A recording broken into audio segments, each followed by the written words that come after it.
nous attachons une grande importance à l'ancrage professionnel de nos formations.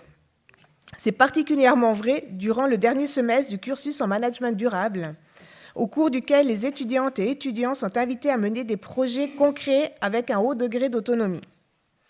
Le baromètre des pratiques de durabilité présenté aujourd'hui s'inscrit pleinement dans cette démarche. Alternant chaque année entre les pratiques de responsabilité sociétale dans les entreprises et celles liées à la consommation,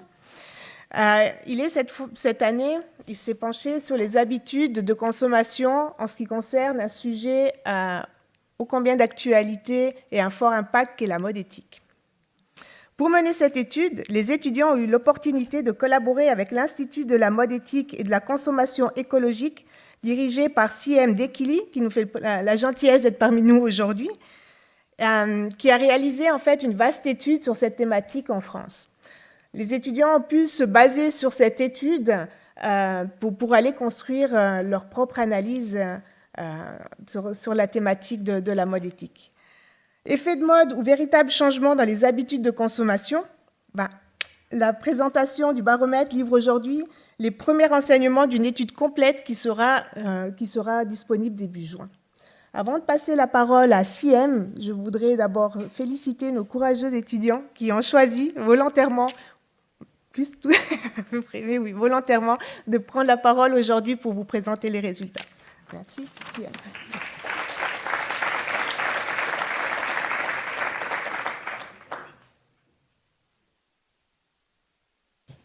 Bonjour à toutes et à tous, je suis ravie d'être là parmi vous, je viens de Strasbourg.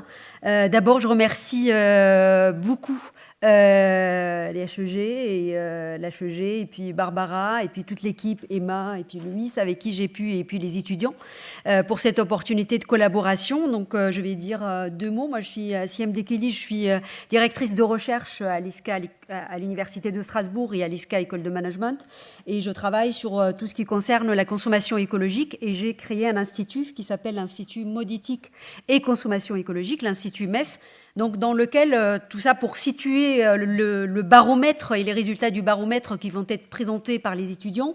Donc c'est un espace où chercheurs et professionnels et puis acteurs de la société civile, nous travaillons ensemble pour apporter des pistes de réflexion, et le mieux c'est des pistes aussi d'action concrète afin d'accélérer la transformation du secteur de la mode. Je pense que je ne vais pas vous faire l'histoire du secteur de la mode, les impacts environnementaux et sociaux colossaux qui sont associés à ce secteur, et puis notre idée effectivement c'est de travailler là-dessus pour pouvoir aider les acteurs notamment professionnels pour faciliter cette transition.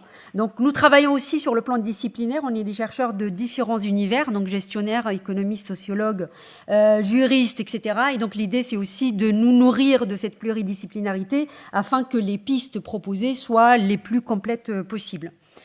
Donc, dans le cadre de cet institut, donc on a différentes missions. Donc assez rapidement, donc on a d'abord nous travaillons avec les entreprises, on est à l'écoute et on crée des projets. Donc on est vraiment dans une logique de co-création. On travaille sur des problématiques concrètes rencontrées par les entreprises pour pouvoir leur apporter des pistes de solutions. Aussi, nous avons une mission de sensibilisation qui est très importante.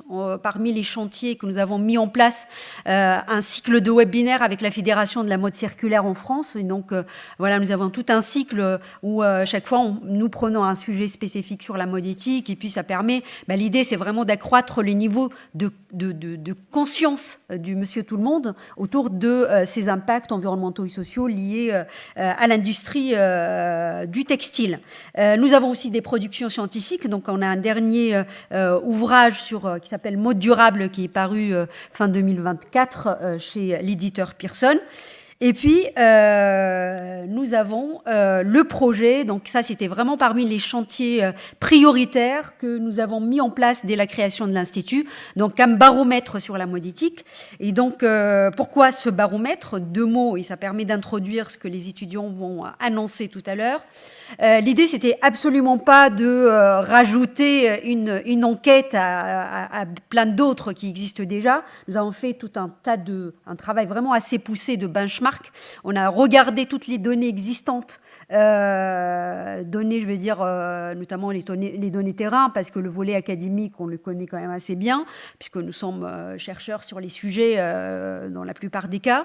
Et puis, on a essayé de voir où sont les manquements au niveau des informations, des données, et notamment des données clés qui sont importantes pour aider les acteurs, les professionnels à faciliter la transition du secteur de la mode. Et donc, à partir de là, effectivement, nous avons construit ce baromètre. Et donc, l'idée, c'est vraiment de lever les freins à la consommation des produits de la mode éthique. C'est vrai que je suis chercheur avant tout dans le domaine de la consommation et spécialiste des comportements du consommateur. C'est vrai que je pense que ça interpelle tout le monde et avant tout les acteurs de se dire il y a quand même des initiatives, des engagements, des belles structures, des start-up autour de la mode éthique qui sont mises en place et de plus en plus. Et pour autant, on voit que le marché reste quand même un marché de niche, donc avec une demande qui reste assez mitigée, limitée. Et donc, voilà, l'idée, c'est vraiment de travailler sur ces freins-là afin d'apporter, effectivement, ensuite de réfléchir à des pistes pour pouvoir les surmonter, bien évidemment, dans l'optique d'élargir ce marché de la mode éthique. Les grands volets de ce baromètre, et les étudiants reviendront là-dessus. Donc l'idée, c'est de partir de la compréhension des comportements généraux des consommateurs en matière de consommation des produits de la mode en général. Ensuite, nous avons essayé d'explorer le niveau de connaissance, parce que je pense qu'il y a quand même un problème important qui explique en grande partie la faible préférence pour les produits de la mode éthique et qui est liée à la connaissance, donc de ce que c'est d'abord l'impact environnemental et social de l'industrie de la mode, et puis qu'est-ce que la mode éthique finalement, et on observe qu'il y a quand même une confusion, parce qu'il y a aussi différents termes qui sont utilisés. Quelles sont les représentations dans l'esprit des consommateurs autour de la mode éthique, les comportements d'achat, et puis un élément qui nous semble super important, c'est les critères de valorisation, parce que l'idée c'est aussi d'offrir aux praticiens, aux professionnels quelques clés, et donc l'idée c'était aussi de tester différents éléments qui pourraient valoriser l'offre de la mode éthique, et donc ça faisait aussi partie des réflexions incluses dans le cadre de ces baromètres. Et puis la question du prix, donc c'est bien évidemment un frein, un élément important dans la décision du choix des consommateurs. Contrairement aux autres études existantes, dans le cadre de ce baromètre, nous avons souhaité aller plus loin pour comprendre comment et dans quelle mesure le prix constitue un frein. Mais après, on s'est attardé sur d'autres notions, notamment comment favoriser l'acceptabilité de ce prix qui est souvent quand même un peu plus élevé que les produits de la mode conventionnelle, et comment favoriser aussi une justice perçue liée à ce prix, aux yeux des consommateurs, bien évidemment. Donc en France, le baromètre a démarré en France. Donc on a fait l'enquête fin 2024, donc un échantillon représentatif de la population française, 2000 répondants environ. Et donc je ne vais pas vous détailler les résultats français. Par contre, je vous ai mis le lien parce qu'on n'a pas suffisamment le temps. Donc ces résultats sont disponibles, accessibles gratuitement. Et donc je pense ce qui va nous intéresser aujourd'hui, c'est notamment les résultats suisses. Et puis l'idée derrière, c'est aussi de pouvoir faire ensuite des comparaisons pour voir aussi quelles sont les tendances qui peuvent se reproduire à l'échelle internationale. Et puis aussi l'ambition, c'est de pouvoir aller aussi explorer par la suite d'autres contextes culturels. Donc je remercie d'avance les étudiants qui vont nous dévoiler les résultats du baromètre appliqué en Suisse.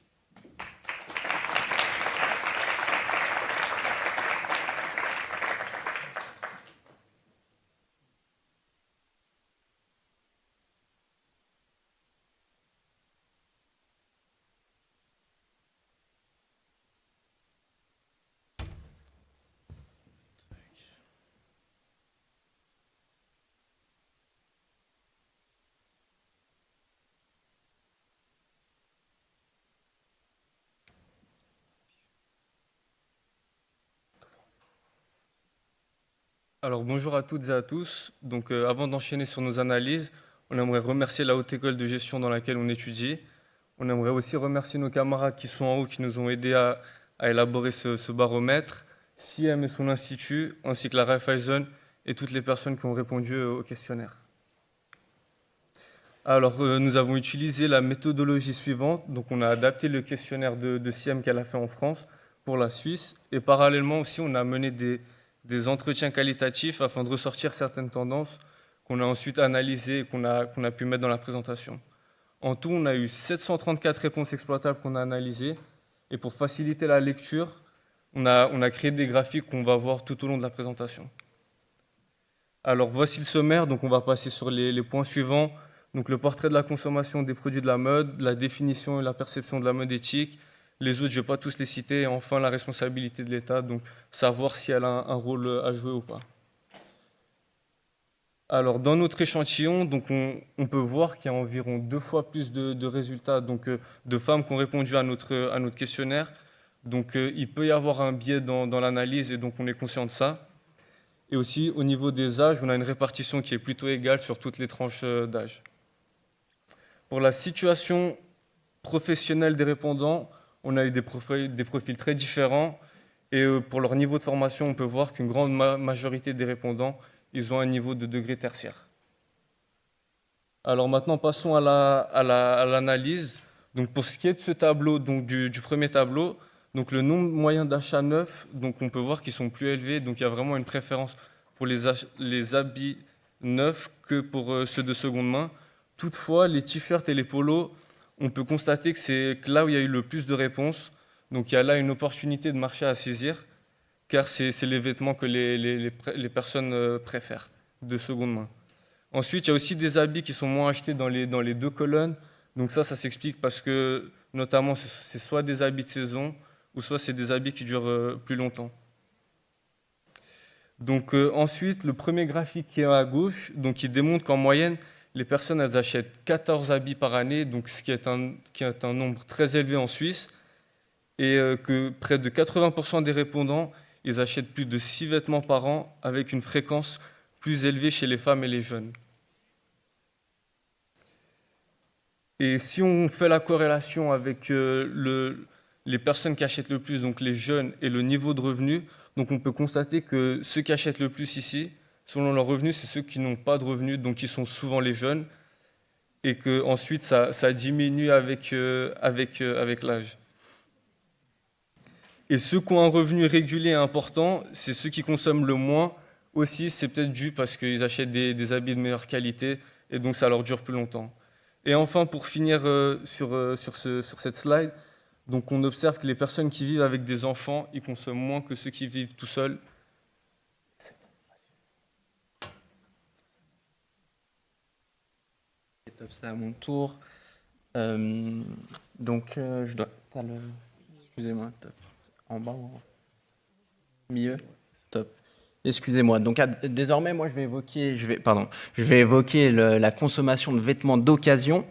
Donc, on a questionné donc, nos répondants à la question de savoir sur les 12 derniers mois en termes de vêtements d'occasion, est-ce qu'ils en ont consommé ou pas. Sur le graphe de gauche, le constat, c'est le suivant, c'est que 46% en ont consommé, acheté lors des 12 derniers mois. Donc, pratiquement une personne sur 2 en aurait acheté. Et donc, le constat, si on peut faire une corrélation avec l'âge, ce qui est intéressant dans ce cas de figure, c'est le graphe en haut à droite. Donc, le constat, c'est le suivant, c'est que en termes d'achat d'occasion, on a les moins de 18 ans qui en consomment davantage. Par contre, il y a un petit biais, il y a uniquement 3 répondants de moins de 18 ans, donc 3 répondants mineurs qui ont répondu, donc ce n'est pas forcément très intéressant. Mais le constat, c'est le suivant, c'est que la tranche d'âge qui consomme le plus d'occasion aujourd'hui, ça serait la tranche des 25-34 ans, peut-être la cible la plus préférentielle. Et en termes de revenus, il y a aussi un constat qui est intéressant à faire, c'est que plus le revenu est élevé, plus le pouvoir d'achat est conséquent, élevé, moins de vêtements d'occasion on consomme. On enchaîne avec la question de savoir où est-ce que les gens consomment. Donc, sans grande surprise, aujourd'hui, et comme depuis d'ailleurs un moment, les gens continuent de consommer auprès des grands distributeurs, des grands groupes comme Inditex, donc tout ce qui est Zara, Mango, Massimo Dutti. On retrouve quand même derrière des magasins de friperie, de seconde main. Donc ici, peut-être qu'il y a aussi un biais vis-à-vis du fait que les gens répondent à un questionnaire sur la mode éthique. Donc il y a peut-être une valorisation personnelle, mais disons que la tendance est quand même que les gens consomment toujours au sein des grands groupes. Si on continue sur la question de savoir où est-ce qu'ils consomment, mais quelle marque en particulier ils consomment, donc en top 1 est sortie la marque CIA, suivie de Manor et H&M, et on retrouve notre fameux site en ligne Zalando. À la question du plaisir associé à l'achat de vêtements, donc tout vêtement confondu, que ce soit des vêtements d'occasion ou des vêtements neufs, c'était intéressant de savoir le plaisir procuré. La moyenne, elle s'est établie à 5,6 sur 10, donc là, ça veut à peu près rien dire. Mais si on se focalise sur les tranches d'âge, le constat, c'est le suivant, c'est que plus on vieillit, plus on grandit, si vous préférez, on va perdre en plaisir, en fait. Le plaisir, il se dilapide au fil des années. Donc, quand on est jeune, on consomme par plaisir. Et plus on grandit, plus on vieillit, moins il y a de plaisir à consommer des vêtements.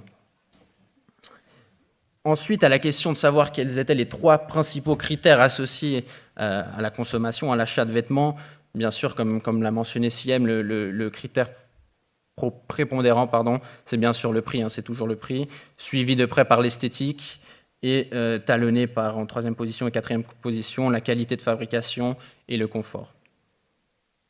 Enfin, il était aussi intéressant de faire un parallèle, une comparaison entre certains termes. Et à la question de l'esthétique, il y a une petite corrélation aussi avec le plaisir. Le constat, c'est aussi le suivant, c'est que l'esthétique, encore une fois, plus on grandit, plus on vieillit, moins on y porte d'importance à l'esthétique. C'est ce que vous pouvez constater sur le graphe de gauche.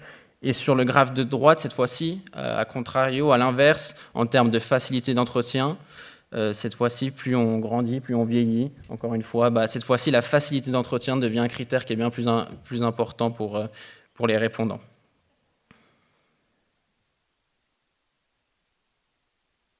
Donc on va faire très rapidement un point sur l'évolution des comportements et on peut voir que de façon globale, en Suisse, on a noté une baisse de la consommation par rapport à il y a 3-4 ans. Donc plus de la moitié des gens estiment avoir diminué la quantité de vêtements qu'ils achetaient et un peu moins de la moitié en budget. Et ce qu'on peut remarquer, c'est que c'est principalement grâce à mesdames et aux seniors que cette baisse a été la plus prépondérante. Voilà, ceci étant fait, j'ai fait la pause à mon collègue, je lui rends la parole. Merci. Donc, désormais, c'est pas à moi, non, là, c'est... Non. C'est à toi encore, Fabien.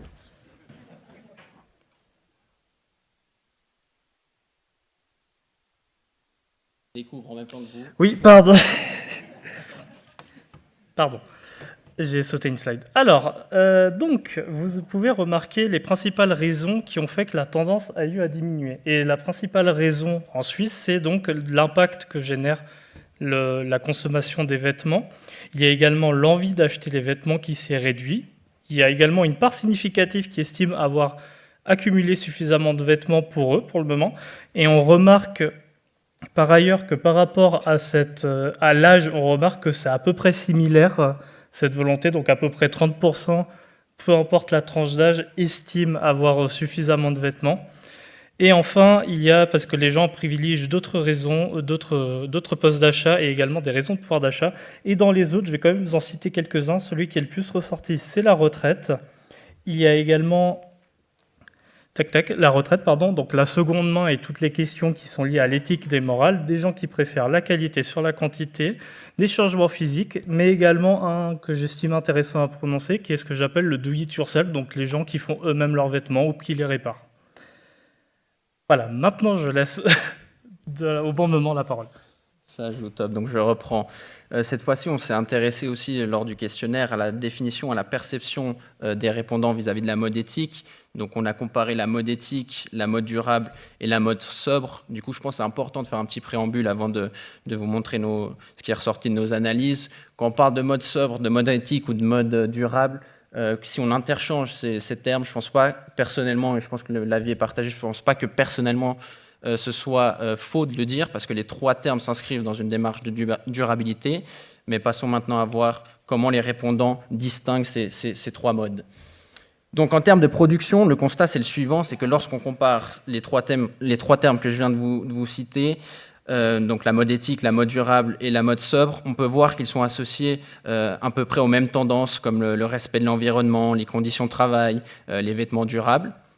Donc ça, c'est en matière de production, mais quand on s'intéresse maintenant en matière de consommation, le constat il est un peu différent, parce que quand on compare toujours ces trois termes, on peut voir que la mode durable, elle n'est pas associée à l'achat de vêtements uniquement, selon le besoin, alors que la mode éthique et la mode sobre le sont.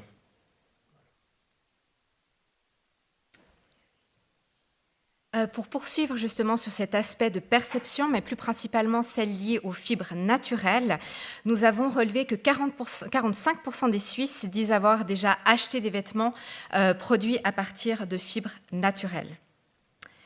Ensuite, la quasi-totalité des répondants qualifie le fait de fabriquer des vêtements à partir de fibres naturelles comme étant une pratique responsable.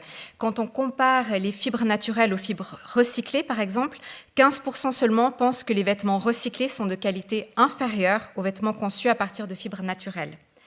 Et pour finir, 60% trouvent que les nouvelles matières naturelles, comme par exemple le chanvre ou le coton bio, sont des matières qui permettent de créer des vêtements originaux et innovants. Ensuite, on peut quand même remarquer cependant qu'une grande majorité trouve que les nouvelles matières naturelles répondent avant tout à une logique d'image de marque et se vendent souvent plus cher que les vêtements dits traditionnels. Ensuite, si on parle maintenant de fibres recyclées, alors là, un nombre un petit peu plus important de Suisses, 61%, disent déjà avoir acheté des vêtements produits à partir de fibres recyclées. Selon l'âge ou le revenu, la répartition est assez homogène. Et puis aussi, la quasi-totalité, à nouveau, répondent que c'est une façon responsable de consommer et de produire des vêtements, et que majoritairement aussi, les Suisses ne trouvent pas que la qualité des vêtements recyclés soit de qualité inférieure à celle des vêtements traditionnels, et que le niveau de leur aspect esthétique, au niveau du design, très peu pensent que ces vêtements recyclés sont moins esthétiques que des vêtements traditionnels. Ensuite, tout comme pour les fibres naturelles, alors là aussi on voit que la majorité des répondants trouvent que les fibres recyclées répondent avant tout à l'image de marque et puis se vendent également plus cher que des vêtements traditionnels. Si on passe maintenant à la communication et à la transparence, alors là on a un nombre qui est quand même conséquent. 43% des répondants considèrent que la chaîne d'approvisionnement des vêtements que son impact en fait, est catastrophique sur l'environnement et 92% donc, jugent que l'impact de cette chaîne est négatif sur l'environnement. Cette slide-là est assez intéressante car on peut comparer justement la perception des consommateurs à l'impact écologique des différentes matières sur l'environnement. Donc en général, il est relativement bien perçu. Cependant, on peut remarquer une confusion pour le Gore-Tex et la laine.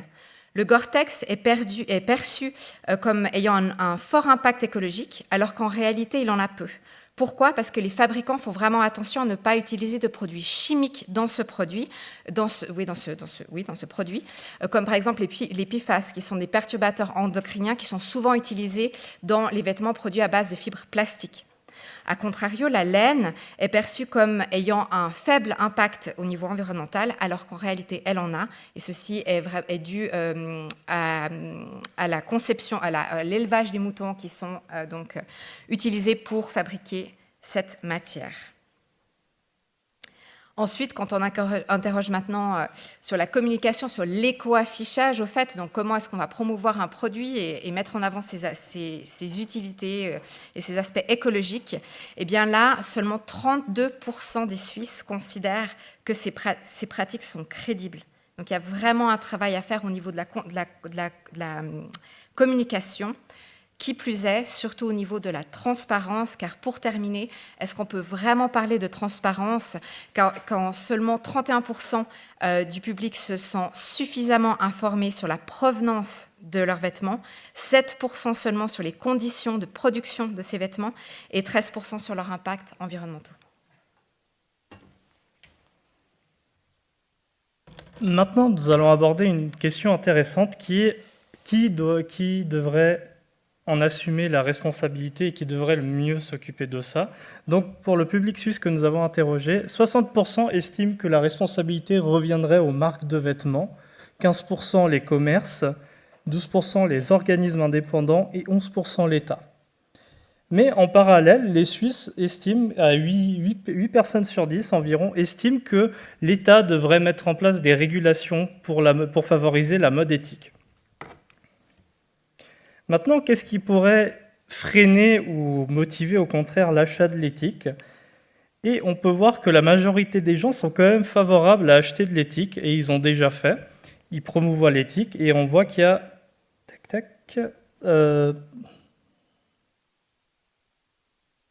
8 personnes sur 10, j'ai mélangé avec avant, 8 personnes sur 10 du coup qui trouvent important d'acheter avec de l'éthique, mais on peut remarquer qu'il y a là ce qu'on appelle un green gap, donc une certaine différence entre ce qui est dit et la réalité des faits, parce que quand on demande aux personnes qui a acheté des vêtements éthiques, ou qui se promeut éthique et durable, on remarque qu'on a perdu 20% des personnes qui se disaient favorables.